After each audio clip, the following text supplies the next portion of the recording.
अस्सलाम वालेकुम, आप देख रहे हैं होराइजन न्यूज़ HD। खबर शामिल करते हैं साहिवाल से। मिस्र और तंजानिया से तशरीफ लाए कुर्रा हज़रात ने जामे फरीदिया का दौरा किया। फूलों की पत्तियों और मरहबा के नारों से उनका शानदार इस्तकबाल किया गया। इस मौका पर उनके एजाज़ में एक तकरीब का इनेकाद किया गया, जिसकी सदारत मोहतरम जामे फरीदिया अल्लामा डॉक्टर मुफ्ती पीर मोहम्मद मजहर फरीद शाह ने की। इलावा से जामे फरीदिया के तलबा साजा ने भी शिरकत की।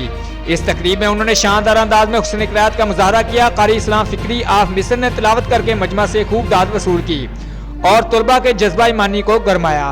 बाद अज़ा कारी रजा अयूब आफ तंजानिया ने अपने अंदाज में हुस्न क़िराअत का मुजाहरा किया, जिससे तकरीब में मौजूद हर शख्स पर एक रिक्कत तारी हो गई।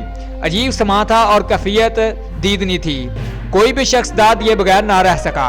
उन्होंने जामिया फरीदा के मुख्तलिफ शोबों का विजिट भी किया और असातिज़ा से मुलाकात भी की, जिस पर उन्होंने जामिया फरीदा के तालीमी निज़ाम को खूब सराहा कि यह पाकिस्तान का एक बहुत बड़ा इदारा है जो दीन मतीन की खिदमत में बेहतरीन कारकर्दगी पेश कर रहा है। उन्होंने बानी व शेखुल हदीस जामिया फरीदिया मुफस्सिर कुरान किबला फरीदुल असर अल्लामा पीर अबू नसर मंसूर अहमद शाह रहमतुल्लाह अलैह के मिज़ार पर हाज़िरी भी दी। आखिर में उनके एजाज़ में ज़ोहराना भी दिया गया। रिपोर्ट महबूब चौधरी, सरपरस्ती आला, होराइजन न्यूज़ HD।